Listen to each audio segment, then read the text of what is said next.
بسم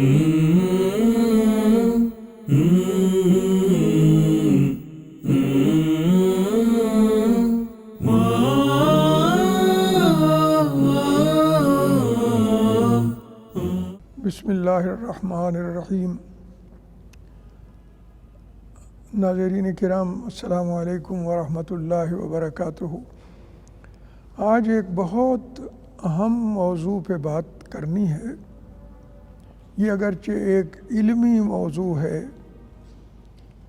بہت اس میں علمی بحثیں موجود ہیں، لیکن کوشش یہی کی جائے گی کہ بات عام فہم ہو، آسان ہو اور سب کو سمجھ میں آ جائے انشاءاللہ العزیز۔ آج کے موضوع ہے عقیدہ کیا ہے۔ دیکھیے، ویسے تو اس لفظ کو ہم اردو میں استعمال کرتے ہیں عقیدہ، ایک اور لفظ ہے جس سے یہ نکلا ہے عقیدہ، وہ ہے عقد، عین قاف دال، یہ بھی ہم استعمال کرتے ہیں اردو میں، اور عقدہ اس کو بھی استعمال کرتے ہیں۔ عقدہ کسے کہتے ہیں؟ کہتے ہیں یہ عقدہ کھولو، مطلب ہے وہ چیز جو بندھی ہوئی ہو اس کو کھولنا، عقدہ بندھی ہوئی چیز۔ عقد کا مطلب باندھنا، مضبوط کرنا، چیزوں کو آپس میں ایک دوسرے کے ساتھ پیوست کر دینا، مستحکم کرنا، مضبوط بنانا، پوری قوت کے ساتھ کسی چیز کو باندھنا، چیزوں کو ایسا استحکام دینا کہ وہ چیزیں بالکل یکجا ہو جائیں اور ان کو درست طریقے سے مضبوطی کے ساتھ بنانا، یہ سارا معنی ہے عقیدہ میں۔ عام فہم انداز میں اگر ہم بات کریں تو عقیدے سے مراد وہ حتمی یقین ہے اور ایسا یقین ہے کہ جس میں کوئی کمزوری نہ ہو، جو مضبوط ہو انتہا درجے کا۔ حتمی یقین کو عقیدہ کہتے ہیں۔ اب دیکھیے، آپ عقد کا مطلب باندھنا جو ہے، اس کو استعمال کرتے ہیں، عقد نکاح کہتے ہیں اردو میں، نکاح کا بندھن۔ اور اسی طرح قرآن نے کہا ہے کہ لا یؤاخذکم اللہ باللغو فی ایمانکم ولکن یؤاخذکم بما عقدتم الایمان۔ عام گفتگو میں ایسے ہی جو عادتاً قسم کھا لیتا انسان، تو اللہ تبارک و تعالیٰ نے اپنی رحمت سے فرمایا کہ اس پہ ہم مواخذہ نہیں کریں گے، لیکن ان قسموں پہ جو آپ بات کو پکا کرنے کے لیے اٹھاتے ہیں، وہ قسمیں باندھتے ہیں، ان قسموں پہ مواخذہ ہوگا۔ بما عقدتم الایمان، ان باتوں پہ جن کو تم نے قسموں کے ساتھ مضبوط کر کے لوگوں سامنے پیش کیا ہے، اور وہ پھر آپ کی بات پہ اعتبار کر رہے ہیں اور آپ کا مقصد کچھ اور تھا۔ تو عقیدے سے مراد ایسا یقین ہے کہ عقیدہ رکھنے والا اس میں کوئی شک نہ رکھتا ہو۔ یہ ایک الگ بات ہے کہ وہ عقیدہ صحیح ہے یا غلط ہے۔ عقیدہ غلط بھی ہو سکتا ہے، لیکن اگر اس میں یقین موجود ہے عقیدہ رکھنے والے کا، تو پھر وہ عقیدہ کہا جا سکتا ہے اس کو۔ یہ الگ بات ہے کہ وہ عقیدہ صحیح ہے یا غلط ہے، یہ ایک الگ چیز ہے۔ غلط عقیدہ بھی ہو سکتا ہے، لیکن اگر اس میں اس کو مکمل یقین ہے تو پھر اس کو ہم عقیدہ کہہ سکتے ہیں اصطلاح میں۔ مثال کے طور پہ عیسائی، حضرت عیسیٰ علیہ السلام کو بھی خدا کا بیٹا اور 3 جز ہیں خدا کے، نعوذ باللہ من ذالک، اس میں سے ایک یہ کہتے ہیں۔ عقیدہ تو غلط ہے، لیکن چونکہ وہ اپنے دل میں اس کو پختہ کر کے ڈالے ہوئے ہوتے ہیں، اور ان کو جتنا بھی عقل کی طرف سے اعتراض آتے ہیں ان کو بھی نہیں سنتے، حالانکہ عقل تو انسان کو کہتی ہے یہ بات کہ بھئی 3 ایک نہیں ہو سکتے اور 1 3 نہیں ہو سکتے، وہ کیسے خدا کا بیٹا ہے یا خدا ہے؟ جو لوگوں کا جو گناہ آدم علیہ السلام نے کیا تھا اس کی سزا ان کے خیال میں، یہ عقل میں نہیں آنے والی بات کہ ان کی سزا عام لوگوں کو بھی مل رہی ہے، سزا نہیں مل رہی، البتہ یہ ضرور ہے کہ اس وجہ سے زمین پہ آنے کا سلسلہ ہوا، اور جب انسان زمین پہ آ گیا تو پھر یہاں اس کے لیے راستے کھل گئے دونوں، چاہو تو تم صحیح راستے پہ چلو اور جنت میں پہنچ جاؤ، اللہ کی رضا کو حاصل کر لو۔ اللہ تعالیٰ وہ جنت ایسی جگہ ہے کہ اس کے لیے استحقاق ثابت کرنا پڑتا ہے، تو اللہ نے وہ کر دیا، اور اس کا کسی کو کوئی سزا نہیں مل رہی، موقع ملا ہے دونوں طرف جانے کا۔ تو اس کو یہ کہنا کہ سزا تھی اور اللہ کا بیٹا جو ہے وہ پھانسی چڑھ گیا، نعوذ باللہ من ذالک، اللہ کا بیٹا ہو اور وہ سزا اگر فرض کر لیں کہ سزا ہو رہی تھی تو اس سزا سے بچانے کے لیے اللہ کے بیٹے کا اختیار بھی نہیں تھا، اللہ کا بھی نہیں تھا، اللہ کو اپنا بیٹا پھانسی پہ چڑھوانا پڑا، نعوذ باللہ من ذالک۔ اب عقل تو اعتراض کرتی ہے اس پہ، لیکن چونکہ وہ اس پہ پکے ہیں اس لیے ہم کہتے ہیں کہ یہ عیسائیوں کا عقیدہ ہے، تثلیث جو ہے عیسائیوں کا عقیدہ ہے، یہ صحیح نہیں ہے، عقل بھی اس کو صحیح طور پہ نہیں تسلیم کرنے پہ تیار، لیکن عقیدہ ہے، اس لیے کہ اسی پہ جمے ہوئے ہیں وہ، عیسیٰ علیہ السلام کو وہ خدا کا بیٹا کہتے ہیں وغیرہ وغیرہ۔ اللہ تبارک و تعالیٰ اصطلاح عام میں یوں ہم کہہ سکتے ہیں کہ وہ یقین کہ جس پہ حتمی طور پہ جمع ہوا ہو انسان کا دل، حتمی طور پہ جمع ہوا ہو، اس کو ہم عقیدہ کہہ سکتے ہیں، اور وہ حتمی طور پہ جس پہ جمع ہوا ہے وہ درست ہے یا نہیں ہے یہ ایک اور بات ہے،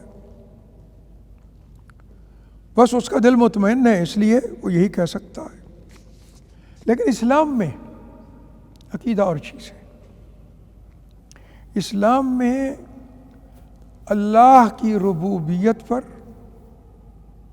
کہ وہ رب ہے، وہی پالنے والا ہے، اس کی الوہیت پہ کہ وہی الہ ہے، اسی کی پرستش ہو سکتی ہے، اور تمام دعاؤں کا سننے والا اور تمام ضرورتیں پورے کرنے والا وہی ہے،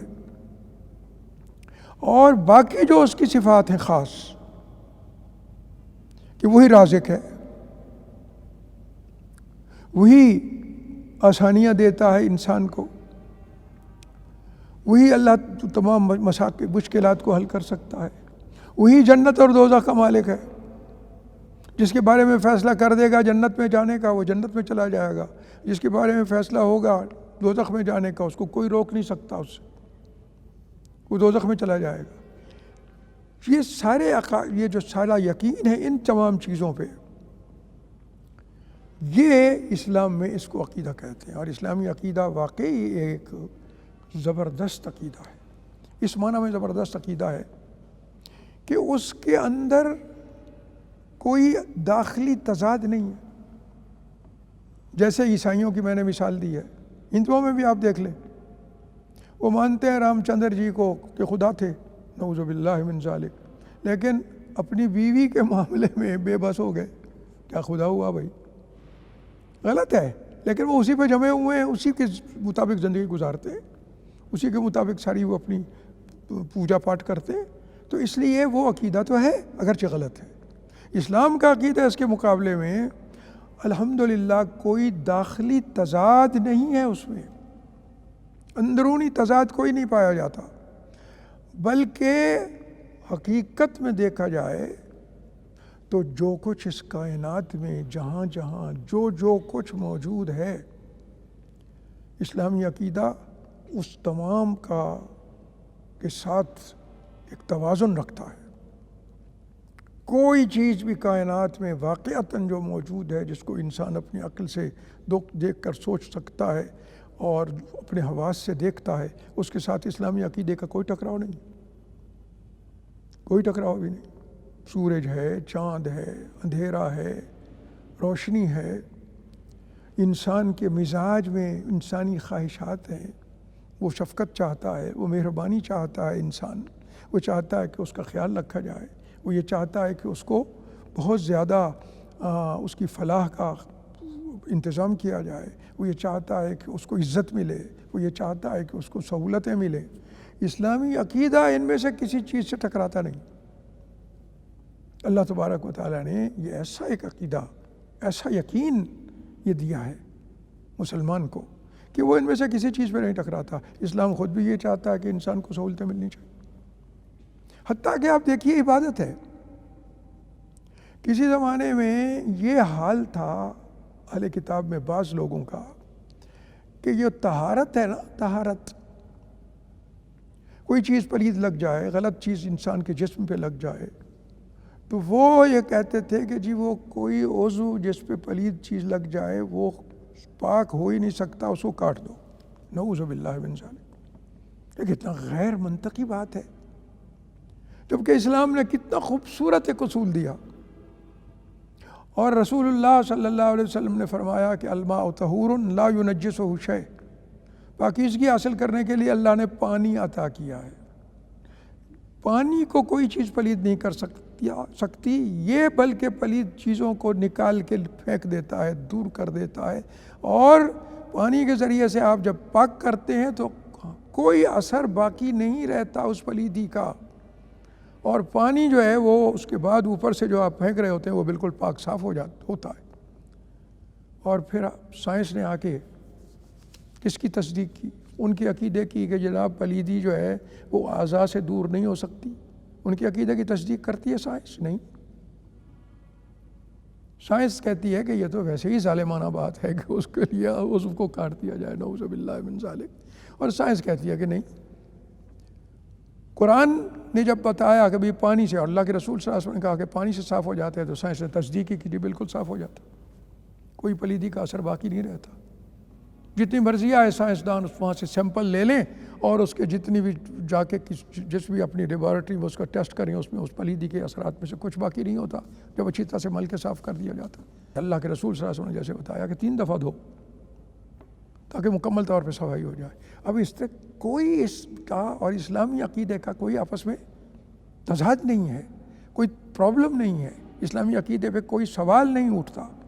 یہ ایک ایسا خوبصورت عقیدہ ہے جو تمام کائنات کے جو حقائق ہیں اصلی، ان کے ساتھ توازن رکھتا ہے، ان کو انسان مانے اور اس عقیدے کو مانے تو کوئی تضاد نہیں ہے، اور اس کو کوئی سوال نہیں اس کے ذہن میں آتا، کوئی اس کی عقل اس کو چیلنج نہیں کرتی۔ یہ اسلامی عقیدے کی خوبصورتی ہے۔ اب اسلامی عقیدہ جو ہے حقیقت میں ہے کیا؟ اس کا موضوع کیا ہے؟ اسلامی عقیدہ بنیادی طور پہ یہ یقین ہے کہ پیدا کرنے والا ایک اللہ ہے، پالنے والا ایک اللہ ہے، رحمت کرنے والا، رزق دینے والا ایک اللہ ہے، فرشتے اسی کے ہیں، کتابیں اسی نے اتاری ہیں جو صحیح ہدایت دیتی ہیں۔ فرشتوں کو نہیں دیکھتا انسان، لیکن اللہ نے چونکہ بتا دیا اس لیے مسلمان فرشتوں کے وجود پہ یقین رکھتا۔ اور پھر تجربات ہوتے ہیں، ایسے مسائل انسان کے ایسے طریقوں سے حل ہو جاتے ہیں کہ کوئی ظاہری اسباب ان کو حل کرنے والے نہیں ہوتے، اللہ کی قدرت سے ہو جاتے ہیں، اور وہ اس کے کارندوں کے ذریعے سے ہوتے ہیں۔ اور محمد الرسول اللہ صلی اللہ علیہ وآلہ وسلم پہ تو اللہ نے، آپ کے صحابہ پہ تو یہ کرم فرمایا کہ حضرت جبریل جو اللہ کے رسول صلی اللہ علیہ وسلم کے پاس آتے تھے وحی لے کے، قرآن لے کے، اللہ کا دین لے کے، رسول اللہ صلی اللہ علیہ وسلم نے تو ان کو دیکھا ہوا تھا مختلف مواقع پہ، اور وہ ایک خاص انسانی شکل لے کے آتے تھے اور اللہ کے رسول کے پاس آتے تھے، اور وہ حدیث جو ہے جو حضرت عمر نے روایت کی ہے، احسان کیا ہے، ایمان کیا ہے، اسلام کیا ہے اور احسان کیا ہے، یہ ایک لمبی حدیث ہے، اس پہ تفصیل سے بات نہیں ہو سکتی اس وقت۔ تو احسان کا یہ تھا کہ آدمی اس طرح اللہ کی عبادت کرے جیسے اس کو دیکھ رہا ہو، اور اگر ایسے نہیں کر سکتا تو کم سے کم ایسے کہ جو جیسے اللہ اس کو دیکھ رہا ہے، اس کے سامنے عبادت کر رہا ہو۔ یہ حدیث احسان کہلاتی ہے۔ یہ حدیث سمجھانے کے لیے اللہ کے رسول صلی اللہ علیہ وسلم کے صحابہ پہ یہ خاص کرم ہوا اللہ کا کہ ایک انسان کی شکل میں حضرت جبریل آئے۔ لوگوں سے پوچھا گیا کون تھے، کہ جی یہ دہیا قلبی کے ہم شکل کوئی لگتے ہیں، وہ ان کی شکل کے قریب تھے۔ اللہ کے رسول صلی اللہ علیہ وآلہ وسلم نے فرمایا نہیں، یہ جبریل تھے، جاءکم، تمہارے پاس آئے تھے۔ جبریل کو اللہ نے بھیجا، دیکھ لو اس کو، اس شکل انسانی شکل میں آتا ہے عموماً رسول اللہ کے پاس۔ جاءکم، یہ تمہارے پاس آئے تھے، لیعلمکم دینکم، تاکہ تمہیں تمہارا دین سکھائیں۔ اچھا یہ بتائیے اسلام کیا ہے، ایمان کیا ہے، احسان کیا ہے؟ یہ حضرت جبریل نے کچھ بتایا نہیں، صرف سوال کیا اس نے رسول اللہ صلی اللہ علیہ وسلم کے، یا رسول اللہ بتائیے ایک انسان کی شکل میں آ کے اسلام کیا ہے؟ تو آپ نے بتایا کہ اسلام یہ ہے، ان 5 چیزوں پہ ارکان اسلام بتائے، یہ ہے۔ ایمان کیا ہے؟ اللہ کے رسول صلی اللہ علیہ وسلم نے بتایا کہ ایمان اس پہ یقین ہے، اللہ کی ربوبیت پہ، اس کی وحدانیت پہ، اس کی الوہیت پہ۔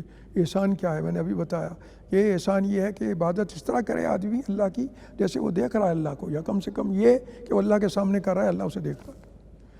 یہ سارے جواب کس نے دیے؟ رسول اللہ صلی اللہ علیہ وسلم نے۔ جبریل نے صرف پوچھا، اس سے ایک بات کا پتہ چلا۔ کہا تو یہی نا کہ جبریل آپ کو سکھانے آیا تھا، اللہ کے رسول صلی اللہ علیہ وسلم یہ باتیں تو پہلے بھی شاید بتا چکے تھے۔ اس موقع پہ جو سب سے بڑی بات سکھائی گئی، یاد رکھیے اس بات کو، پلے باندھ لیجئے، اس موقع پہ جبریل نے آ کے سوال کر کے اللہ کے رسول صلی اللہ علیہ وسلم سے جواب لے کے سب لوگوں کو سنوائے، اللہ کے رسول کی زبان سے ادا ہوئے وہ جواب، اور سب کو سکھائے، سب سنوائے۔ تو اس حقیقت میں سب سے بڑا سبق اس میں کیا ہے کہ چاہے جبریل آ جائے اور تم اسے دیکھ بھی رہے ہو، اس کی بات سن بھی رہے ہو، لیکن دین وہی ہوگا جو محمد الرسول اللہ صلی اللہ علیہ وسلم کی زبان اطہر سے ادا ہوگا۔ جو اللہ کے رسول صلی اللہ علیہ وسلم کی زبان سے ادا ہوگا، دین وہی ہوگا۔ یہ سب سے بڑا سبق ہے اس کا۔ اسی لیے اللہ کے رسول صلی اللہ علیہ وسلم کے جواب ہیں جو سنے ہیں اور پتہ چلا ہے لوگوں کو، اور یہ سب سے بڑا سبق یہ ہے۔ تو اللہ تبارک و تعالیٰ نے یہ تو امت پہ خاص رحم کیا کہ جبریل امین آ گئے، لوگوں کے پاس آئے اور ان کو دین سکھایا، اور یہ بات سکھائی جس پہ ہم قائم ہیں الحمدللہ مسلمان، اس بات پہ کہ دین وہی ہے جو اللہ کے رسول صلی اللہ علیہ وسلم کی زبان سے ادا ہوتا ہے۔ یہ ہے عقیدہ بنیادی۔ حضرت عمر رضی اللہ تعالیٰ عنہ آتے ہیں، کہیں سے تورات ملی انہیں، اس کا عربی ترجمہ انہوں نے پڑھا، انہیں بہت ساری باتیں اچھی لگیں، کیونکہ تورات بہرحال بنیادی طور پہ اس میں بہت ساری چیزیں ملا دی گئیں، لیکن بنیادی طور پہ تو اللہ کی طرف سے وہی ہے۔ تو اس میں وہی باتیں انہیں نظر آئیں، اللہ ایک ہے، قیامت ہے، حشر نشر ہوگا، حساب کتاب ہوگا، جنت ہوگی، اس میں نیک لوگ کامیاب ہونے والے اس میں چلے جائیں گے، جہنم ہوگی اس میں جلیں گے ہمیشہ، یہ ساری باتیں اس میں بھی ہیں۔ ان کو کچھ چیزیں اچھی لگیں تو وہ آ گئے رسول اللہ صلی اللہ علیہ وسلم کے پاس اور سامنے بیٹھ کے اور تورات پڑھنی شروع کر دی۔ اب تورات پڑھتے ہوئے حضرت ابو بکر صدیق کے ساتھ بیٹھے تھے، انہوں نے حضرت عمر رضی اللہ، کچھ دیر کے بعد حضرت عمر رضی اللہ تعالیٰ عنہ کا گھٹنا ہلا کے کہا، عمر تورات کو دیکھ کے پڑھے جا رہے ہو، جس ہستی کے سامنے پڑھ رہے ہو محمد رسول اللہ صلی اللہ علیہ وسلم، ان کے چہرہ انور پہ نظر ڈالی ہے؟ تمہارے اس پڑھنے کا آپ کو پسند آیا ہے نہیں آیا؟ انہوں نے دیکھا تو حیران ہو گئے۔ رسول اللہ صلی اللہ علیہ وآلہ وسلم نے بڑی خوبصورت بات کی، اور یہ ہمارا عقیدہ ہے بنیادی، اس کو قابو رکھنا ہے ہم نے۔ فرمایا، عمر لو کان موسیٰ حیًّا، یہ تو تم اس کی کتاب حضرت موسیٰ علیہ السلام کی لے آئے ہو نا، وہ موسیٰ جن پہ یہ کتاب خود اتری تھی، وہ بھی اگر زندہ ہوتے ما وسعہ الا اتباعی، تو ان کو بھی میری پیروی کے علاوہ کوئی راستہ ان کے لیے بھی موجود نہ ہوتا۔ کیوں فرمایا؟ اس لیے جیسے آج کل فتنے شروع ہو گئے ہیں نا، وحدت ادیان، کہ جی تورات میں سے کچھ چیزیں نکال لو، یہ فضولیات اب شروع ہو گئی ہیں، یہودیوں کی سازش۔ کچھ انجیل میں سے چیزیں نکال لو، کچھ قرآن میں سے نکال لو۔ بھائی قرآن حتمی ہے، آخری ہے۔ دوسری کتابوں میں ملاوٹ کر دی ان کے ماننے والوں نے، قرآن میں ایک لفظ، ایک زبر زیر، ایک نقطے کی ملاوٹ نہیں ہو سکی، آج تک ہوئی نہیں ہے۔ اللہ نے ایسا انتظام کر دیا۔ کوئی ہے ایسی اور کتاب کہ جس کو از اول تا آخر یاد کرنے والے موجود ہوں؟ اور یاد کرنے والے ہزاروں میں نہیں ہیں، لاکھوں بلکہ کروڑوں میں ہیں۔ کوئی اگر ملاوٹ کرے گا تو کس کس کے سینے میں جا کے ملاوٹ کرے گا بھائی؟ اور نظام بھی کیسا بنایا ہے کہ 5 نمازوں میں سے 3 نمازوں میں قرآن پڑھ کے سنایا جاتا ہے تاکہ پیچھے بھی حافظ موجود ہوں۔ اور یہ نظام اس لیے ہے کہ کبھی کوئی سوچے بھی نہیں کہ قرآن میں کوئی ملاوٹ کی جا سکتی ہے، اس لیے کہ پڑھ کے سنائیں گے تو وہاں تو حافظ کھڑے ہوئے ہیں جو فوراً کہیں گے یہ غلط پڑھ رہے ہو، اور اگر کوئی بھول کے غلط پڑھ لیتا ہے تو فوراً ٹوک دیا جاتا ہے اس کو۔ یہ نظام ہے اللہ تبارک و تعالیٰ نے قرآن کی حفاظت کا، کسی اور کتاب کی حفاظت کا نہیں۔ تو اس کتاب کے ہوتے ہوئے کسی مسلمان کو کیا ضرورت ہے کہ وہ تورات سے استفادہ کرے؟ اسے ضرورت ہی نہیں ہے۔ دین کامل ہو گیا، اللہ کے رسول صلی اللہ علیہ وسلم پر کامل ہوا ہے۔ بہت ساری باتیں جو پرانے ادیان میں نہیں تھیں مکمل کر دی اللہ نے، مکمل نظام زندگی دے دیا، کامل ہو گیا قرآن سے۔ تو اس کامل دین جو قرآن بتا رہا ہے اس کی بجائے تم ادھر ادھر کیوں جاتے ہو؟ یہ تو ایک حماقت کے علاوہ اور کچھ نہیں ہے۔ اس لیے اللہ کے رسول صلی اللہ علیہ وسلم نے یہ نہیں کہ قرآن کہ تورات نعوذ باللہ آپ کو ٹھیک نہیں لگ رہی تھی، یہ بات نہیں، بلکہ اس لیے کہ مسلمان یہ سبق پڑھ لیں اور یاد کر لیں اور اس پہ جم جائیں کہ قرآن حتمی ہے، قرآن یقینی ہے، قرآن مکمل ہے، دین مکمل ہے۔ اللہ اور اس کے رسول صلی اللہ علیہ وسلم نے کتاب میں، قرآن میں، اور جو اللہ کے رسول کے فرامین ہیں ان کے ذریعے سے دین کو مکمل کر دیا۔ اور خود قرآن نے یہ گواہی دی، الیوم اکملت لکم دینکم واتممت علیکم نعمتی ورضیت لکم الاسلام دینا۔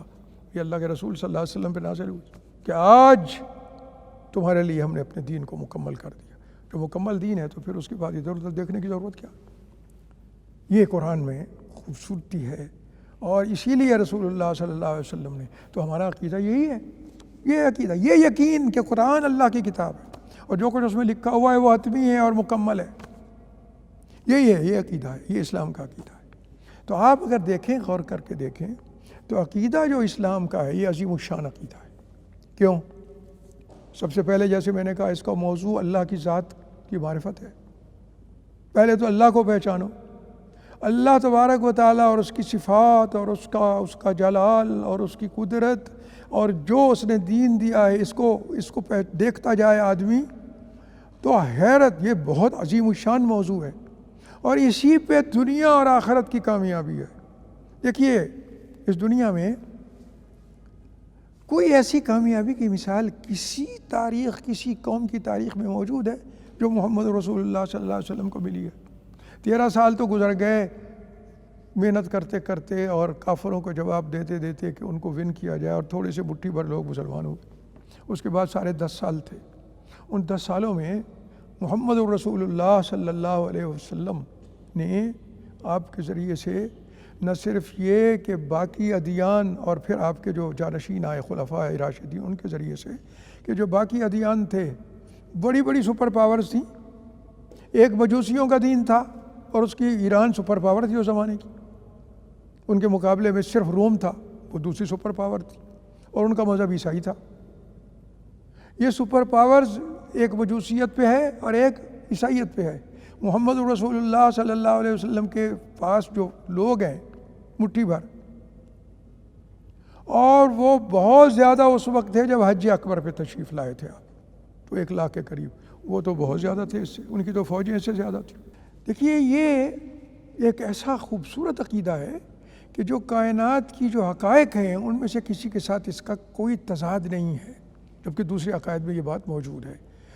اور یہ ایک عظیم الشان عقیدہ ہے اس لیے کہ اس کا موضوع اللہ کی ذات ہے، اللہ کی پہچان، اللہ تبارک و تعالیٰ کی صفات کی پہچان اور تمام چیزوں کا۔ اور یہ خوبصورت بات یہ ہے کہ اس میں آپ کو کسی عقل اور قیاس سے کام لینے کی ضرورت ہی نہیں ہے۔ سارا کا سارا اللہ تبارک و تعالیٰ نے اپنی کتاب میں اور اپنے رسول صلی اللہ علیہ وسلم کے فرامین میں آپ کو پہنچا دیا، خوبصورت ترین، محفوظ ترین، جس میں کوئی تغیر و تبدل بھی نہیں ہے، اور یقینی ہے۔ دیکھیے اللہ کی بات کے علاوہ کیا یقینی ہوگا، اور اللہ کے رسول صلی اللہ علیہ وسلم کے فرامین کے علاوہ اور کیا یقینی ہوگا۔ اب دیکھیں قرآن نے جو بات کہی ہے، اب سائنس جوں وقت گزرتا جا رہا ہے، سائنس آ کے انہی کی تصدیق کرتی جا رہی ہے۔